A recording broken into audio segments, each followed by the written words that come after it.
సేవలు ఈరోజు అదే గ్రామంలో అక్కడే అందుబాటులోకి వచ్చాయి. ప్రతి 60-70 ఇళ్లకు వాలంటీర్ వ్యవస్థ.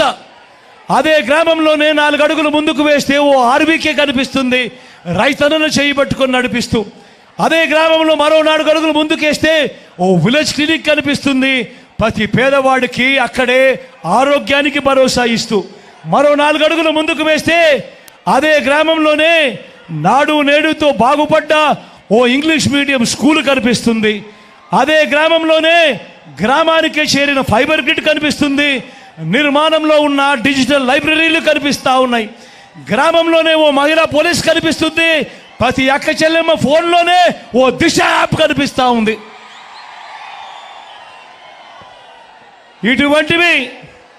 ఇటువంటివి అనేకం ఇప్పుడు మీ కళ్ళ ఎదుటే కనిపిస్తున్న ఈ విప్లవాలు మీరు ఇంతకు ముందు ఎప్పుడైనా చూశారా అని అడుగుతా ఉన్నాడు మీ బిడ్డ.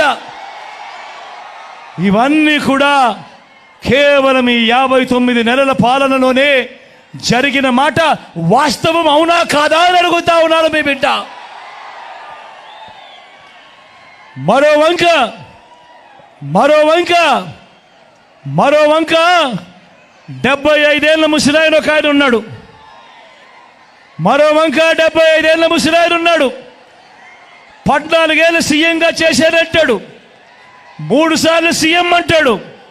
కానీ నేను అడుగుతా ఉన్నా, ఇదే 3 సార్లు సీఎం అంటాడు, 14 ఏళ్ళు ముఖ్యమంత్రి అంటూ ఉంటాడు. మరి ఇదే చంద్రబాబు, నేను అడుగుతా ఉన్నా, మీ సమక్షంలో అడుగుతా ఉన్నా, ఇదే చంద్రబాబు పేరు చెబితే ఏ పేదవాడికైనా కూడా ఒక్కటైనా కూడా ఆయన చేసిన మంచి ఏదైనా గుర్తుకు వస్తుందా అని అడుగుతా ఉన్నాడు మీ బిడ్డ. 2 చేతులు పైకెత్తాలి, ఇలా ఇలా ఇలా ఇలా ఇలా ఇలా ఇలా ఇలా ఇలా ఇలా ఇలా ఇలా ఇలా. మరి 14 ఏళ్ళు ముఖ్యమంత్రిగా చేశానంటాడు, 3 సార్లు సీఎం అంటాడు. మరి అటువంటి చంద్రబాబు నాయుడు గారి పేరు చెబితే ఏ పేదవాడికైనా కూడా